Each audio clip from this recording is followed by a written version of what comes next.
నమస్తే, welcome to hello doctor. ఇవాల్టి hello doctor లో కొలన్ క్యాన్సర్ కు సంబంధించి సలహాలు సూచనలు అందించడానికి మనతో పాటు స్టూడియోలో ఉన్నారు ఒమేగా హాస్పిటల్స్ నుంచి surgical oncologist doctor CH Mohanavamsi గారు ఉన్నారు. వారిని అడిగి మరిన్ని వివరాలు తెలుసుకుందాం. Hello sir, very good afternoon అండి. Good afternoon madam. ఈ ఫస్ట్ కొలన్ క్యాన్సర్ అంటే ఏంటి సార్? కోలన్ అంటే మన బాడీలో ఉండే లార్జ్ ఇంటెస్టైన్, అంటే పెద్ద పేగు అని కూడా అంటాం తెలుగులో. ఈ పెద్ద పేగులో మళ్ళీ రెండు కాంపోనెంట్స్ ఉన్నాయి, పెద్ద పేగు, రెక్టమ్. పెద్ద పేగు అనేది చాలా లాంగ్ ఆర్గన్. స్మాల్ ఇంటెస్టైన్తో మన ఫుడ్ అంతా కూడా, డైజెషన్ అంతా కూడా స్మాల్ ఇంటెస్టైన్లో జరుగుతుంది. స్మాల్ ఇంటెస్టైన్లోంచి అన్డైజెస్టెడ్ ఫుడ్ లిక్విడ్ ఫామ్లో పెద్ద పేగులోకి వస్తుంది. ఆ పెద్ద పేగులో ఆ వాటర్ని అబ్జార్బ్ చేస్తుంది. ఆ పెద్ద పేగు ఈ ఫీకల్ మ్యాటర్ని, మోషన్ని స్టోర్ చేస్తుంది. స్టోర్ చేసి మనం రోజుకు ఒకసారి వదిలిపెడుతుంటాం, ఒకసారి 2 సార్లు వదిలిపెడుతుంటాం. ఇది పెద్ద పేగు. పెద్ద పేగు యొక్క చివరి భాగాన్ని రెక్టమ్ అంటాము. Rectum, anal canal. Anal canal అంటే మల ద్వారం. ఇవన్నీ కూడా ఈ కోలన్ క్యాన్సర్లో ఒక భాగం. కోలన్, తర్వాత రెక్టమ్ అండ్ యానల్ కెనాల్. ఇది ఎవరిలో ఎక్కువగా వస్తుందంటారు? కోలన్ క్యాన్సర్స్ జనరల్గా మెన్లో ఎక్కువ కనబడుతుంటుంది. స్త్రీలలో కన్నా డబుల్ ద ఇన్సిడెంట్స్ పురుషుల్లో ఎక్కువగా కనబడుతూ ఉంటుంది. భారతదేశంలో కూడా కోలన్ క్యాన్సర్ ఇన్సిడెన్స్ ఈ మధ్య కాలంలో ర్యాపిడ్గా పెరుగుతోంది. ఇన్ఫ్యాక్ట్ వెస్ట్రన్ కంట్రీస్, పాశ్చాత్య దేశాల్లో, డెవలప్డ్ కంట్రీస్లో కోలన్ క్యాన్సర్ ఇన్సిడెన్స్ చాలా ఎక్కువ. దీనికి అనేక రకాలైన కారణాలు ఉన్నాయి. ఒక చిన్న ఎగ్జాంపుల్ చెప్తాను. Nigeria is a well developed country in Africa. Once upon A time, ఈ మధ్య కాలంలో చాలా టర్మాయిల్ జరుగుతుంది. నైజీరియాలో ప్రతి 1,00,000 మందికి సంవత్సరానికి ఒక్కరో ఇద్దరో కోలన్ క్యాన్సర్ బారిన పడుతున్నట్టయితే, న్యూయార్క్ సిటీలో ప్రతి 1,00,000 మందికి సంవత్సరానికి నియర్లీ 200 మంది కోలన్ క్యాన్సర్ బారిన పడుతున్నారు. అంటే ఈ డెవలప్డ్ కంట్రీస్లో ఈ కోలన్ క్యాన్సర్ ఇన్సిడెన్స్ చాలా ఎక్కువ. భారతదేశంలో కూడా అర్బన్ ఏరియాస్లో ఈ కోలన్ క్యాన్సర్ ఇన్సిడెన్స్ ర్యాపిడ్గా పెరిగిపోతుంది. మెయిన్ కారణం ఏంటంటే ఒబిసిటీ. ఊబకాయ ఉన్న వాళ్ళలో ఈ క్యాన్సర్ ఎక్కువగా కనబడుతుంది. అలాగే వయసు పెరిగే కొద్దీ ఈ క్యాన్సర్స్ ఎక్కువగా కనబడుతుంటే అందులో ముఖ్యంగా కోలన్ క్యాన్సర్ ఎక్కువగా కనబడుతుంది. సో ఊబకాయము, వయసు పెరిగే కొద్దీ ఈ క్యాన్సర్లు ఎక్కువ కనబడుతుంటాయి. ఇదే కాకుండా మనం తీసుకునే డైట్, ఈ ప్రాసెస్డ్ మీట్, ఫాస్ట్ ఫుడ్స్, వీటి నిండా కూడా హైలీ సాచురేటెడ్ ఫ్యాట్స్ ఉంటాయి. అలాగే రెడ్ మీట్ ఎక్కువ తీసుకునే వాళ్ళలో, ఫైబర్ తక్కువగా తీసుకునే వాళ్ళలో, అంటే పీచు పదార్థం తక్కువగా తీసుకునే వాళ్ళలో, ఫ్రూట్స్, వెజిటబుల్స్, గ్రీన్స్, ఆకుకూరలు ఇవన్నీ ఎక్కువగా తీసుకుంటూ ఈ red meat, processed meat, fatty food తక్కువగా తీసుకొని లీన్ బాడీ మాస్ మెయింటైన్ చేస్తే క్యాన్సర్ వచ్చే అవకాశాలు తక్కువగా ఉంటాయి. ఈ ఫైబర్ ఎక్కువగా తీసుకుంటే ఒక చిన్న హైపోథసిస్ ఉంది, కారణం కావచ్చు కాకపోవచ్చు. ఫైబర్ ఎక్కువగా తీసుకుంటే మోషన్ రెగ్యులర్గా, ఫ్రీక్వెంట్గా, చక్కగా రోజుకు ఒకసారి ఫ్రీగా అయిపోతుంది. ఫైబర్ తక్కువగా తీసుకున్నాం, ఈ ప్రాసెస్డ్ మీట్స్, ప్రాసెస్డ్ ఫుడ్ తీసుకుంటే అందులో ఫైబర్ ఉండదు. సో ఈ కార్సినోజెన్స్ అంటే ఫీకల్ మ్యాటర్లో ఉండే క్యాన్సర్ కారక పదార్థాలు, కార్సినోజెన్స్ ఆ పేగులోనే ఉండిపోతాయి. ఫైబర్ తీసుకుంటే ఏమవుతుంది, రోజు చక్కగా మోషన్ పాస్ చేస్తాం, ఆ కార్సినోజెన్స్ బయటకు వెళ్ళిపోతాయి. ఆ కార్సినోజెన్స్ మన పేగు యొక్క మ్యూకోజా మీద ఎక్కువసేపు పనిచేయకుండా, క్యాన్సర్ రాకుండా కాపాడుకోవచ్చు. సో అందుకని హై ఫైబర్ ఫుడ్, పీచు పదార్థం ఎక్కువగా, ఫ్రూట్స్ బెస్ట్. పపాయ, మ్యాంగో, అన్నీ మన దేశంలో దొరికే అన్ని ఫ్రూట్స్లో కూడా ఫైబర్ ఎక్కువ ఉంటుంది. బనానా, మ్యాంగో అన్నిట్లోనూ. స్వీట్ పొటాటో, వెజిటబుల్స్, గ్రీన్స్ ఇవి ఎక్కువగా తీసుకుంటూ ఈ ప్రాసెస్ ఫుడ్ తక్కువగా తీసుకోవాలి. దీంతోపాటు మోస్ట్ ఇంపార్టెంట్, దురలవాట్లకు దూరంగా ఉండాలి. స్మోక్ చేసే వాళ్ళలోనూ, ఆల్కహాల్ తీసుకునే వాళ్ళలోనూ ఈ క్యాన్సర్ ఇన్సిడెన్స్ చాలా ఎక్కువగా ఉంటుంది. ముఖ్యంగా ఆల్కహాల్ తీసుకునే వాళ్ళలో, ఆల్కహాల్ ఎక్కువగా తీసుకునే కొద్దీ క్యాన్సర్ వచ్చే అవకాశాలు ఇంకా స్టీప్గా పెరిగిపోతాయి. ఇది వెరీ ఇంపార్టెంట్. సో దురలవాట్లకు దూరంగా ఉండాలి. వెయిట్ పెరగకుండా రెగ్యులర్గా ఎక్సర్సైజ్ చేస్తూ, ఫిజికల్ ఎక్సర్సైజ్ వెరీ ఇంపార్టెంట్. ఈ ఆఫీస్లో కూర్చొని టాప్ బాసెస్ అనమాట, ఎప్పుడు ఆఫీస్లో కూర్చొని సిస్టమ్ ముందు పనిచేస్తూ ఆర్డర్స్ ఇస్తూ ఉండే వాళ్ళలో కోలన్ క్యాన్సర్ ఎక్కువగా ఉంటుంది. బాగా ఎక్కువగా పనిచేసే వాళ్ళలో కోలన్ క్యాన్సర్ తక్కువగా ఉంటుంది. Physical activity is very very important. ఇదే కాకుండా ఇన్ఫ్లమేటరీ బవల్ డిసీజెస్ అని, అల్సరేటివ్ కొలైటిస్, క్రాన్స్ డిసీజు, ఈ డిసీజెస్ ఆల్రెడీ ఉన్న వాళ్ళలో కోలన్ క్యాన్సర్ వచ్చే అవకాశాలు ఎక్కువగా ఉంటాయి. అలాగే ఫెమిలియల్ అంటే జెనెటిక్. అప్రాక్సిమేట్లీ 100కి ఒక 5 to 10% of cases family history ఉంటుంది. Family history of colon cancer ఉండవచ్చు, ఫ్యామిలీ హిస్టరీ ఆఫ్ పాలిప్స్ ఉండవచ్చు. పాలిప్స్ అంటే బుడిపలు.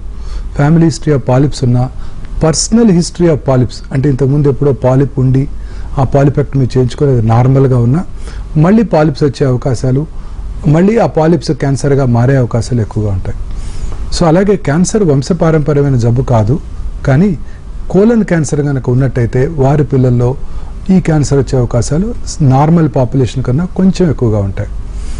ఇదే కాకుండా కొన్ని జెనెటిక్ ఫ్యాక్టర్స్ కూడా ఉన్నాయి. జెనెటిక్ ఫ్యాక్టర్స్ అంటే వాళ్ళకి జెనెటిక్ మ్యుటేషన్ వలన ఫ్యాప్ జీన్ అంటారు, ఫెమిలియల్ ఎడినోమాటస్ పాలిపోసిస్ కోలే, అలాగే ఫెమిలియల్ నాన్ ఎడినోమాటస్ పాలిపోసిస్ కోలే లేదా లించ్ సిండ్రోమ్ అంటారు. వీళ్ళలో కూడా కోలన్ క్యాన్సర్ వచ్చే అవకాశాలు చాలా ఎక్కువగా ఉంటాయి.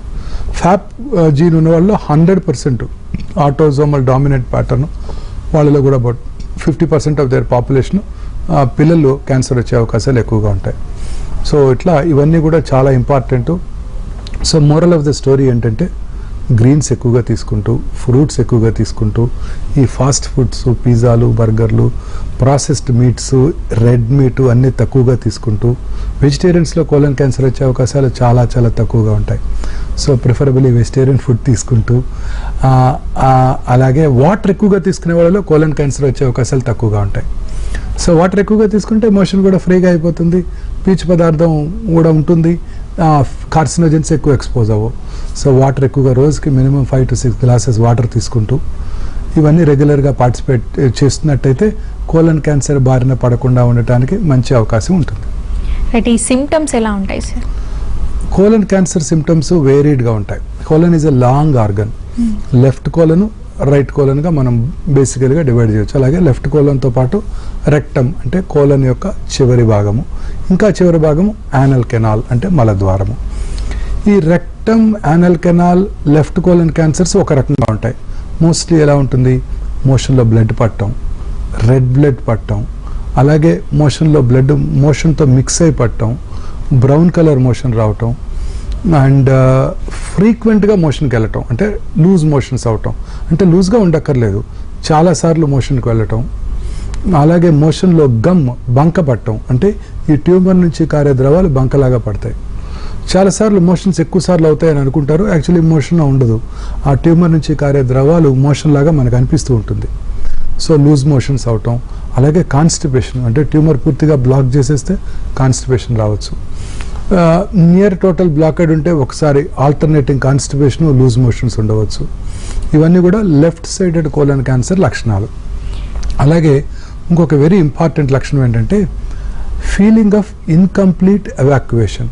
ఇప్పుడు మనకు ఫ్రీగా మోషన్ అయిపోయింది అనుకోండి, ఒక మంచి సాటిస్ఫాక్షన్ ఉంటుంది, ఎస్ పాస్ట్ మోషన్, చాలా హ్యాపీగా ఉంటుంది. అదే ఇన్కంప్లీట్ మోషన్ అయింది అనుకోండి, కొంచెం ఇంకా ఉన్నట్టే ఉన్నది మనలో ఫీలింగ్ ఉంటే you have that feeling in the brain. అది కూడా very important warning signal off rectal cancer. అంటే ఏంటంటే మోషన్ వెళ్ళిపోతుంది బయటికి, ఆ క్యాన్సర్ ట్యూమర్ని మన బ్రెయిన్ ఇంకా మోషన్ లాగానే పర్సీవ్ చేస్తుంది. So feeling of incomplete evacuation, పూర్తిగా మోషన్ అయిన ఫీలింగ్ ఉండకపోవటం, రెగ్యులర్గా కనుక అదే ఉన్నట్టయితే డెఫినెట్లీ టెస్ట్ చేయించుకోవాలి. అది rectal cancer early warning signal కావచ్చు. అలాగే thickness of the stool calibre, ఇంత స్టూల్ థిక్గా ఇలా వస్తుంది, సన్నబడిపోతుంది అంటే రెక్టమ్ నేరో అవుతుంది, అంటే క్యాన్సర్ ఉండవచ్చు. సో ఇది కూడా very important warning signal for left sided colon cancers.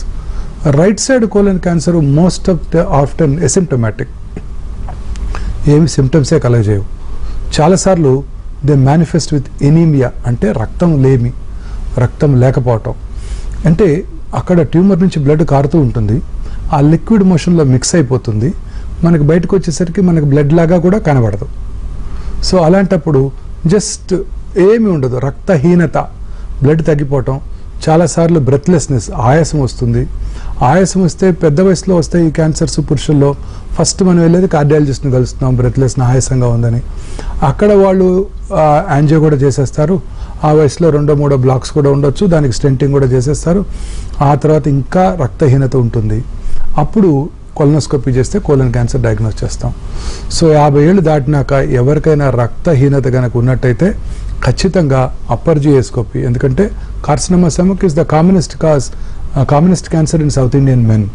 తర్వాత అప్పర్ జియోస్కోపీ నార్మల్గా ఉన్నట్టయితే కొలనోస్కోపీ కూడా చేసుకోవాలి. ఇది చాలా very important warning signal for right sided colon cancer. Right sided colon cancers are silent killers. లోపల పెరుగుతూ ఉంటాయి, లివర్కి లంగ్స్కి కూడా పాకిపోతాయి, ఏమి సిమ్టమ్స్ ఉండవు, చివరి స్టేజ్లో డయాగ్నోస్ చేస్తాం. నాకు ఏమి సిమ్టమ్స్ లేవు, ఎందుకు ఇలా అయింది డాక్టర్ గారు అని చాలామంది అడుగుతూ ఉంటారు. They are silent killers. So రక్తహీనత కనుక ఉన్నట్టయితే very important warning signal for either gastric cancer or colon cancer. చాలా గుర్తుపెట్టుకోవాల్సి ఉంటుంది మనం. ఇవి కోలన్ క్యాన్సర్ లక్షణాలు. సో మోషన్లో బ్లడ్ పడిందంటే అశ్రద్ధ చేయకండి. చాలామంది అశ్రద్ధ చేస్తారు. Very common warning signal.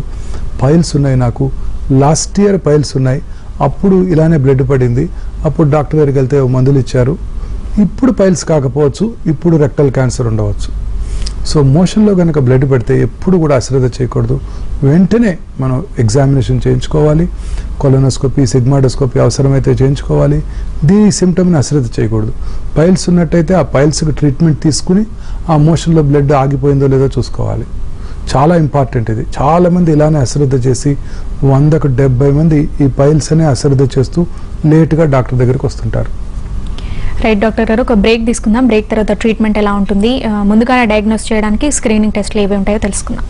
Hello డాక్టర్లో వెల్కమ్ బ్యాక్. సరే, కొలన్ క్యాన్సర్ని ముందుగానే గుర్తించడానికి ఏ స్క్రీనింగ్ టెస్ట్లు ఉంటాయంటే? స్క్రీనింగ్ ఇస్ వెరీ ఇంపార్టెంట్ అండి. మన ప్రజలందరికీ తెలుసుకోవాల్సింది, ముఖ్యంగా ఎట్ రిస్క్ ఉన్నవాళ్ళు, అంటే ఇందాక ఎట్ రిస్క్ ఫ్యాక్టర్స్ చెప్పాను కదా, ఒబేసిటీ అవన్నీ కూడాను, అలాగే ఇన్ఫ్లమేటరీ బౌల్ డిసీజ్, వీళ్ళందరూ కూడా స్క్రీనింగ్ చేయించుకున్నట్టయితే క్యాన్సర్ని రావటాన్ని ముందుగా పసిగట్టవచ్చు. స్క్రీనింగ్ టెస్ట్లు most important faecal occult blood testing, అంటే మన మోషన్లో మనకు కంటికి కనబడినటువంటి బ్లడ్ ఏమైనా ఉన్నదా తెలుసుకోవటానికి. దీనికి 2 ఇంపార్టెంట్ టెస్ట్లు ఉన్నాయి. ఒకటి గ్వాయిక్ బేస్ టెస్ట్. ఈ గ్వాయిక్ బేస్ టెస్ట్ ఏంటంటే మోషన్లో బ్లడ్ ఉందో లేదో తెలుసుకోవాలి. బట్ ఈ టెస్టులు చేయాలంటే ముందుగా కొన్ని రోజులు నాన్ వెజిటేరియన్ ఫుడ్ తీసుకోకూడదు, ఎందుకంటే వాటిలో కూడా బ్లడ్ ఉంటుంది కదా. నాన్ వెజిటేరియన్ ఫుడ్ తీసుకోకూడదు, ఐరన్ సప్లిమెంట్స్ తీసుకోకూడదు. 3 శాంపుల్స్ తీసుకొని టెస్ట్కి పంపించాలి. ఇది క్వైట్ కంబర్సమ్ ప్రొసీజర్ అనమాట. దీని తర్వాత ఇప్పుడు కొత్తగా ఫీకల్ ఇమ్యూనోకెమికల్ టెస్టింగ్ అందుబాటులోకి వచ్చింది. ఈ ఇమ్యూనోకెమికల్ టెస్టింగ్ అంటే it looks for the globin, haemoglobin కదా మనకు మోస్ట్ ఇంపార్టెంట్. హిమోగ్లోబిన్ ఉందో లేదో తెలుసుకోవాలి మోషన్లో. So haem component is iron, globin component చూసే టెస్ట్ని ఫీకల్ ఇమ్యూనోకెమికల్ టెస్టింగ్ అంటారు. వీటికి ఎటువంటి ప్రిపరేషన్ అవసరం లేదు, డైరెక్ట్గా వెళ్ళేసి స్టూల్ స్పెసిమెన్ ఇచ్చేస్తే మనకి అందులో గ్లోబిన్ కాంపోనెంట్ని పట్టుకుంటాం కాబట్టి అది ఉందో లేదో తెలుసుకోవచ్చు. ఇది కనుక ఉన్నట్టయితే మనం ఇమీడియట్గా ఫర్దర్ టెస్టులు చేసుకోవాలని ఇండికేషన్ అనమాట. సో ఈ అట్ రిస్క్ గ్రూప్స్ అందరూ కూడా ప్రిఫరబుల్లీ ఇయర్లీ ఒకసారి టెస్ట్ చేయించుకోవడం better. Faecal immunochemical testing is the best test. తర్వాత ఈ మధ్య కొత్తగా స్టూల్ DNA టెస్ట్ కూడా అందుబాటులోకి వచ్చింది. అంటే ఈ పాలిప్స్ ఉన్న వాళ్ళలోనూ క్యాన్సర్ ఉన్న వాళ్ళను ఆ DNAని ఐడెంటిఫై టెస్టింగ్ అనమాట. ఇది ఎక్స్పెన్సివ్, యూఎస్లోనే $600 test, but very reliable test stool DNA testing. ఈ 3 కూడా very important test. So faecal occult blood test, that could be guaiac base test, faecal immunochemical testing, అలాగే స్టూల్ DNA టెస్టింగ్. వీటి ద్వారా ఈ cancer రావడాన్ని ముందుగా పసిగట్టవచ్చు. ఎస్పెషల్లీ అట్ రిస్క్ గ్రూప్స్ అందరూ కూడా ఈ టెస్టులు చేయించుకున్నట్టయితే, ముఖ్యంగా ఈ ulcerative colitis, Crohn's disease, inflammatory bowel disease ఉన్న వాళ్ళు లాంగ్ స్టాండింగ్గా 10 years కనుక ఉన్నట్టయితే వాళ్ళలో క్యాన్సర్ వచ్చే అవకాశాలు చాలా ఎక్కువగా ఉంటాయి. ఇండియాలో యాజ్ ఆఫ్ నౌ ఇండియాలో last year more than 8 lakh new colon cancers diagnose చేయబడ్డాయి. అంటే మన 137 crore పాపులేషన్లో 8 to 10 lakh new cases diagnose చేయబడ్డాయి. ర్యాపిడ్గా పెరిగిపోతుంది కోలన్ క్యాన్సర్ ఇన్సిడెన్స్ ఇండియన్ మెన్లో, ఎస్పెషల్లీ అర్బన్ మెన్లో. ఇంకా 2వ ఇంపార్టెంట్ టెస్టింగ్ సిగ్మాడోస్కోపీ, కొలనోస్కోపీ. ఇది మనకి స్క్రీనింగ్గా ఉపయోగపడుతుంది. ఈ at risk groups especially ulcerative colitis వీళ్ళు 5 to 10 years తర్వాత సంవత్సరానికి ఒకసారి తప్పనిసరిగా సిమ్టమ్స్ లేనప్పటికీ కొలనోస్కోపీ చేసుకోవటం, కొలనోస్కోపీ చేసిన తర్వాత లోపల ఏదైనా అల్సర్ ఉంటే దాన్ని బయాప్సీ చేయడం ద్వారా క్యాన్సర్ అవటాన్ని మనం ముందుగా పసిగట్టవచ్చు. అలాగే పాలిప్స్ ఉన్నవాళ్ళు, family history of polyp disease ఉన్నవాళ్ళు, లేదా పర్సనల్ హిస్టరీ ఆఫ్ పాలిప్స్ ఉన్నవాళ్ళు 3 to 5 yearsకి ఒకసారి ఈ కొలనోస్కోపీ చేయించుకోవటం ద్వారా ఈ పాలిప్స్ కొత్త ఏమైనా వచ్చాయా, పాత పాలిప్స్ను తీయకపోతే అవి ఏమైనా క్యాన్సర్గా మారావా, అవి తెలుసుకోవడానికి ఈ సిగ్మాడోస్కోపీ, కొలనోస్కోపీ మనకు ఉపయోగపడతాయి. రైట్, ఇది అంటే మనగా సెల్ఫ్గా ఎలా డయాగ్నోస్ చేయాలంటారు? అంటే ఈ సిమ్టమ్స్ మనం ఇంతకుముందు ఏదైతే క్యాన్సర్ లక్షణాలు మనం డిస్కస్ చేసామో ఆ లక్షణాలు ఉన్నవాళ్ళు అశ్రద్ధ చేయకుండా డాక్టర్ దగ్గరికి వెళ్ళి చూపించుకోవటం, దట్స్ మోస్ట్ ఇంపార్టెంట్. ఈ కొలన్ క్యాన్సర్ రాకుండా ఉండడానికి ఎలాంటి జాగ్రత్తలు తీసుకోవాలి, అండ్ అలాగే దీన్ని ప్రివెన్షన్ ఎలా ఉంటుందంటారు? అదే కోలన్ క్యాన్సర్ రాకుండా చేయడానికి మోస్ట్ ఇంపార్టెంట్ మనం ఇందాక డిస్కస్ చేసాం, very important things. Fresh fruits, vegetables, వీటిలో యాంటీ ఆక్సిడెంట్స్ ఎక్కువగా ఉంటాయి, పీచు పదార్థం ఎక్కువగా ఉంటుంది. గ్రీన్స్ ఇవి ఎక్కువగా తీసుకుంటూ, రెగ్యులర్గా ఎక్సర్సైజ్ చేస్తూ, లీన్ బాడీ మాస్ మెయింటైన్ చేస్తూ, అలాగే దురలవాట్లు ఆల్కహాల్ ముఖ్యంగా స్మోకింగ్కి దూరంగా ఉంటూ, ప్రాసెస్డ్ మీటు, రెడ్ మీటు ఇవన్నిటిని పూర్తిగా అవాయిడ్ చేస్తున్నట్టయితే కోలన్ క్యాన్సర్ రాకుండా చేసుకోవడానికి అవకాశం ఉంటుంది. అలాగే వాటర్ ఎక్కువగా తాగేవాళ్ళు, ప్లెయిన్ వాటర్ ఎక్కువగా తాగే వాళ్ళలో కూడా కోలన్ క్యాన్సర్ వచ్చే అవకాశాలు బాగా తక్కువగా ఉంటాయి. వీటితో పాటు మనం రెగ్యులర్గా కరోనరీ ఆర్టరీ డిసీజ్ని ప్రివెంట్ చేయడానికి ఆస్పిరిన్ అనే డ్రగ్ వాడుతుంటాం, బ్లడ్ థిన్నర్. ఈ ఆస్పిరిన్ తీసుకోవడం వల్ల long term usage of aspirin వల్ల కూడా కోలన్ క్యాన్సర్ వచ్చే అవకాశాలు తగ్గిపోతాయి. అంటే రొటీన్గా కోలన్ క్యాన్సర్ వస్తుందేమోనని ఆస్పిరిన్ తీసుకోవడం కరెక్ట్ కాదు. బట్ ఈ ఎట్ రిస్క్ గ్రూప్స్ అందరూ కూడా, ఎట్లాగో ఒబీస్ ఇండివిజువల్స్, స్మోకర్సు, ఆల్కహాలిక్స్, అలాగే ఇన్ఫ్లమేటరీ బవల్ డిసీజెస్ ఉన్నవాళ్ళు అండర్ మెడికల్ సూపర్విజన్లో ఆస్పిరిన్ కనుక తీసుకున్నట్టయితే కోలన్ క్యాన్సర్ని రాకుండా చేసుకోవడానికి అవకాశం ఉంటుంది. అలాగే కొన్ని రకాల బ్యాక్టీరియల్ ఇన్ఫెక్షన్స్, ముఖ్యంగా స్ట్రెప్టోకోకస్ గాలోలైటికస్ అంటారు. ఇది మన కోలన్లో కనుక ప్రివలెంట్గా ఉన్నట్టయితే, యాక్చువల్లీ ఎంటైర్ లార్జ్ ఇంటెస్టైన్లో ఉండేది బ్యాక్టీరియానే. ఈ బ్యాక్టీరియా కనుక ఉన్నట్టయితే వాళ్ళలో క్యాన్సర్ వచ్చే అవకాశాలు ఎక్కువ ఉంటాయి. ఇప్పుడు lot of research is going on. ఈ బ్యాక్టీరియా కనుక ఉన్నట్టయితే దాని యాంటీబాడీస్ని, ఇప్పుడు మనం కరోనాకి అయితే ఎట్లా యాంటీబాడీస్ టెస్ట్ చేస్తున్నాము, దాని యాంటీబాడీస్ని టెస్ట్ చేసుకొని అది కనుక ఉన్నట్టయితే దానికి ట్రీట్మెంట్ తీసుకోవటం ద్వారా, అంటే స్ట్రెప్టోకోకస్ గ్యాలోలైటికస్ బ్యాక్టీరియానికి తగ్గించడానికి ట్రీట్మెంట్ తీసుకోవటం ద్వారా కోలన్ క్యాన్సర్ని రాకుండా చేసుకోవచ్చు. సో ఈ ప్రివెంటివ్ మెజర్స్, వాటర్ తాగటము, aspirin groups, most important diet, ఇవి మనం కనుక ఫాలో అయినట్టయితే కోలన్ క్యాన్సర్ నుంచి ఖచ్చితంగా దూరంగా ఉండవచ్చు. దీని ట్రీట్మెంట్ ఎలా ఉంటుందంటారు? Treatment 2 components. First diagnosis, staging and treatment.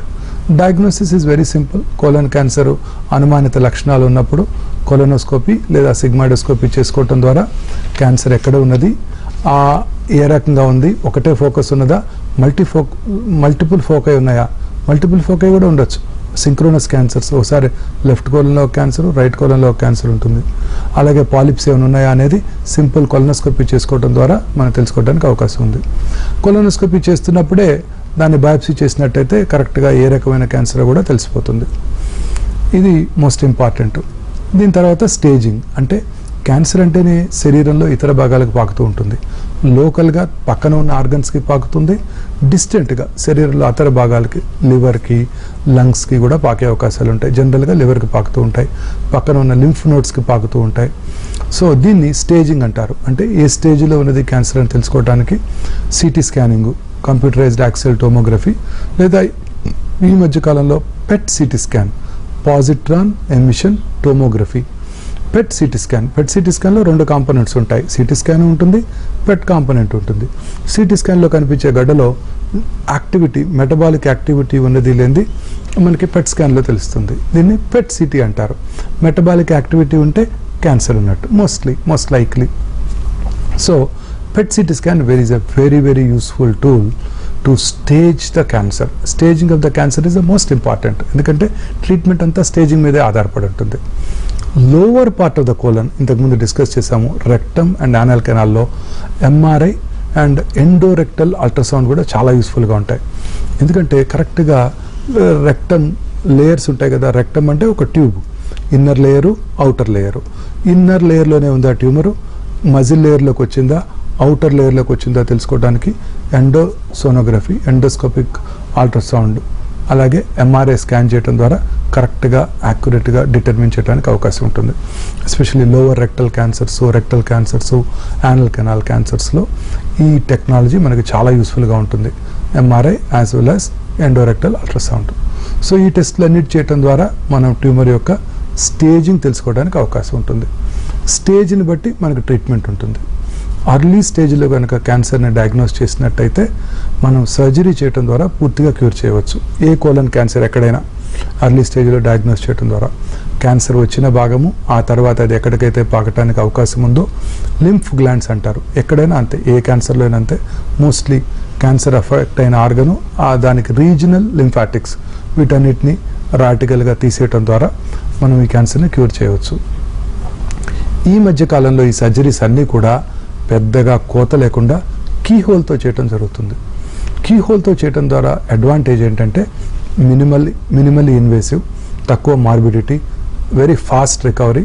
And fast recovery కన్నా కూడా మనము మామూలుగా నేకెడ్ ఐతో చూసిన దానికన్నా మినిమల్ ఇన్వేసివ్ పద్ధతిలో అంటే లాప్రోస్కోపిక్ పద్ధతిలో మనం ఆపరేషన్ చేసినప్పుడు 10 to 16 times మ్యాగ్నిఫైడ్ ఇమేజ్ పెద్ద ఆపరేషన్ రూమ్లో పెద్ద స్క్రీన్ మీద చూస్తాం. అప్పుడు క్యాన్సర్ వచ్చిన భాగము, అది ఎక్కడికైతే పాకటానికి అవకాశం ఉన్నటువంటి లింఫ్ గ్లాండ్స్ మనకి చాలా స్పష్టంగా కనబడతాయి నేకెడ్ ఐతో చూసిన దానికన్నా ఇలా మ్యాగ్నిఫైడ్గా చూసినప్పుడు. ముఖ్యంగా రెక్టల్ క్యాన్సర్ సర్జరీలో ఈ రెక్టల్ క్యాన్సర్ సర్జరీ రక్తం ముందే రెక్టం పక్క నుంచే మెన్లో సెక్షువల్ ఆర్గన్స్కి వెళ్ళే నర్వ్స్ ఉంటాయి. ఈ రెక్టల్ క్యాన్సర్ సర్జరీ చేస్తున్నప్పుడు వాటిని కనుక డిస్టర్బ్ చేసినట్టయితే సెక్షువల్ ఫంక్షన్ దెబ్బతినవచ్చు. సో అలాగే యూరినరీ బ్లాడర్కి వెళ్ళే నర్వ్స్ కూడా పక్కనే ఉంటాయి. వాటిని డిస్టర్బ్ చేసినట్టయితే బ్లాడర్ ఎంప్టీయింగ్ మీద దాని ఎఫెక్ట్ పడవచ్చు. సో అలాంటప్పుడు ఈ మినిమల్లీ ఇన్వేజివ్ సర్జరీ చాలా యూస్ఫుల్గా ఉంటుంది. ఎందుకంటే 10 to 16 times మ్యాగ్నిఫైడ్ ఇమేజ్ చూసినప్పుడు ఆ సన్నటి నరాలు చక్కగా మనకు కనబడతాయి. వాటిని కేర్ఫుల్గా ప్రిజర్వ్ చేస్తూ ఈ క్యాన్సర్ సర్జరీ చేసుకోవడానికి అవకాశం ఉంటుంది. తద్వారా పోస్ట్ ఆపరేటివ్ సెక్షువల్ అబ్నార్మాలిటీస్ అలాగే బ్లాడర్ డిస్ఫంక్షన్ని అవాయిడ్ చేయడానికి అవకాశం ఉంటుంది. లేట్ స్టేజెస్లో డయాగ్నోస్ చేసినప్పుడు అంటే రెక్టల్ క్యాన్సర్ ముఖ్యంగా ఆ లేట్ స్టేజ్లో డయాగ్నోస్ చేసినప్పుడు ముందుగా రేడియేషను కీమోథెరపీ ఇచ్చి వాటిని తగ్గించి ఆ తర్వాత ఆపరేషన్ చేయడం జరుగుతుంది. సో తద్వారా క్యాన్సర్ ఫ్రీ సర్వైవల్ చాలా ఎక్కువగా ఉంటుంది. సో అందుకనే staging is the most important part of cancer treatment. So most important thing ఏంటంటే multidisciplinary approach. Cancer treatment అనేది ఒక సింగిల్ సర్జన్ చేసేది కాదు, ఆంకాలజీ సర్జన్ చేసేది కాదు. Surgical oncologist, medical oncologist, radiation oncologist. ఎందుకంటే లోకల్లీ అడ్వాన్స్డ్ అయితే రేడియేషను కీమోథెరపీ ఇచ్చి తగ్గించి తర్వాత సర్జరీ చేస్తాం. Medical oncologist, radiation oncologist, surgical oncologist, pathologist, ఏ రకమైన ట్యూమర్ యొక్క బిహేవియర్ ఎలా ఉండబోతోంది పెథాలజిస్ట్ డయాగ్నోస్ చేయాలి. అలాగే రేడియాలజిస్టు, ట్యూమర్ కరెక్ట్గా ఆ ఆర్గన్లోనే ఉందా, శరీరంలో ఇతర భాగాలకు పాకిందా, రెక్టల్ క్యాన్సర్ అయితే ప్రాస్టేట్కి దగ్గరగా ఏమైనా ఉందా, పెరీరెక్టల్ ఫ్యాన్ ఇన్ఫిల్ట్రేషన్ ఏమైనా ఉందా, ఈ ఇన్ఫర్మేషన్ అంతా కూడా మనకు రేడియాలజిస్ట్ ఇస్తారు. తర్వాత nuclear medicine specialist. Nuclear medicine specialist ఎందుకు? ఈ PET scanning, positron emission tomography scanning, ఇది వీరందరి సహాయం కావాలి. మనం ఇట్స్ ఎ టీమ్ అప్రోచ్ అనమాట. ఈ టీమ్ అప్రోచ్ ద్వారానే మనము ఈ క్యాన్సర్స్ని మనం హ్యాండిల్ చేయడానికి వీలుంటుంది. ముఖ్యంగా రెక్టల్ క్యాన్సర్ సర్జరీలో ఈ మినిమల్లీ ఇన్వేసివ్ పద్ధతిలో చేసినప్పుడు పర్మనెంట్గా పేగును బయట పెట్టకుండా కూడా చేసే అవకాశాలు ఉంటాయి. చాలాసార్లు మిడిల్ థర్డ్, రెక్టల్ థర్డ్ ట్యూమర్స్లో ఓల్డెన్ డేస్లో ఓపెన్ సర్జరీ చేసినప్పుడు ఆ కింది పార్ట్ని మనం సరిగా, ఎస్పెషల్లీ మెన్లో పెల్విస్ చాలా నేరోగా ఉంటుంది, విమెన్లో పెల్విస్ వైడ్గా ఉంటుంది, సర్జరీ ఈజీగా ఉంటుంది.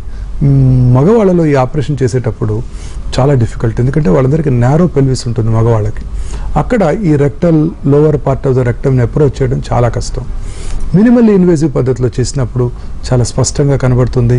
స్పింక్టర్ ప్రిజర్వింగ్ ఆపరేషను, చాలాసార్లు మనం ఎప్పుడైతే స్పింక్టర్ తీసేయాల్సి ఉంటుంది, పేగు పర్మనెంట్గా మోషన్ బయట నుంచి పెడతాము అనుకున్నప్పుడు కూడా ఈ మినిమల్లీ ఇన్వేజివ్ పద్ధతిలో చేసినప్పుడు మనం స్పింక్టర్ ప్రిజర్వింగ్ ఆప్షన్స్ మనకి ఎక్కువగా ఉంటాయి.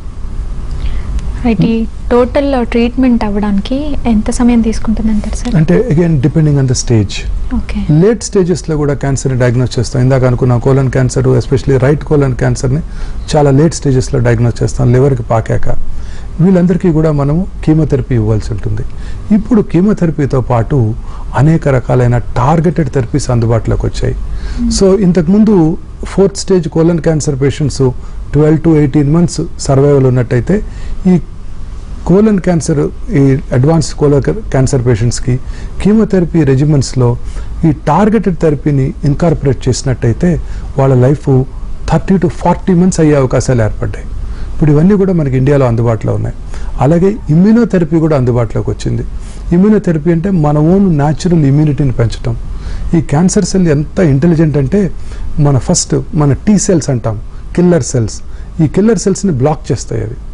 తద్వారా మన ఇమ్యూనిటీ నుంచి తప్పించుకుంటాయి.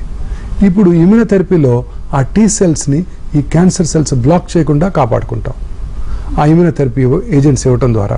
తద్వారా మన ఓన్ ఇమ్యూనిటీ క్యాన్సర్ని కిల్ చేస్తుంది. ఇప్పుడు ఇవన్నీ కూడా అందుబాటులోకి వచ్చాయి. జెనెటిక్ టెస్టింగ్ అందుబాటులోకి వచ్చింది. అసలు ఇది ఏ జెనెటిక్ మ్యూటేషన్ వల్ల ఈ క్యాన్సర్ వచ్చింది?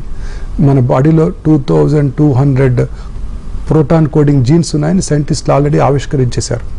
ఇందులో అబౌట్ 400 to 500 క్యాన్సర్ కారక జీన్స్ని ఐడెంటిఫై చేశారు. ఈ జెనెటిక్ మ్యుటేషన్ వల్లే ఈ క్యాన్సర్ వస్తుంది అని సైంటిస్టులు ఇప్పుడు ఐడెంటిఫై చేస్తున్నారు. దీన్నే ఫౌండేషన్ 1 మెడిసిన్ అంటారు. అసలు ట్యూమర్ మన బాడీలో జస్ట్ మన బ్లడ్ తీసుకొని, మనం క్యాన్సర్ సెల్స్ బ్లడ్లోనే ఉంటాయి, లిక్విడ్ బయాప్సీ అంటాం. బ్లడ్ తీసుకొని అందులో ఈ ట్యూమర్ ఫ్రీ డిఎన్ఏని మనం ఈ జెనెటిక్ టెస్టింగ్ చేయించుకోవడం ద్వారా ఏ జెనెటిక్ మ్యుటేషన్ వల్ల ఈ క్యాన్సర్ వచ్చిందో లేదో తెలుసుకునే అవకాశం ఏర్పడింది. అలాగే ఆ ట్యూమర్ ఫ్రీ అదే సర్క్యులేటింగ్ ట్యూమర్ సెల్స్ని ఐడెంటిఫై చేయడం ద్వారా, అలాగే అది ఏ రకమైన క్యాన్సర్ కీమోథెరపీకి రెస్పాండ్ అవుతుందో తెలుసుకునే ఫెసిలిటీస్ కూడా ఇప్పుడు అందుబాటులోకి వచ్చాయి.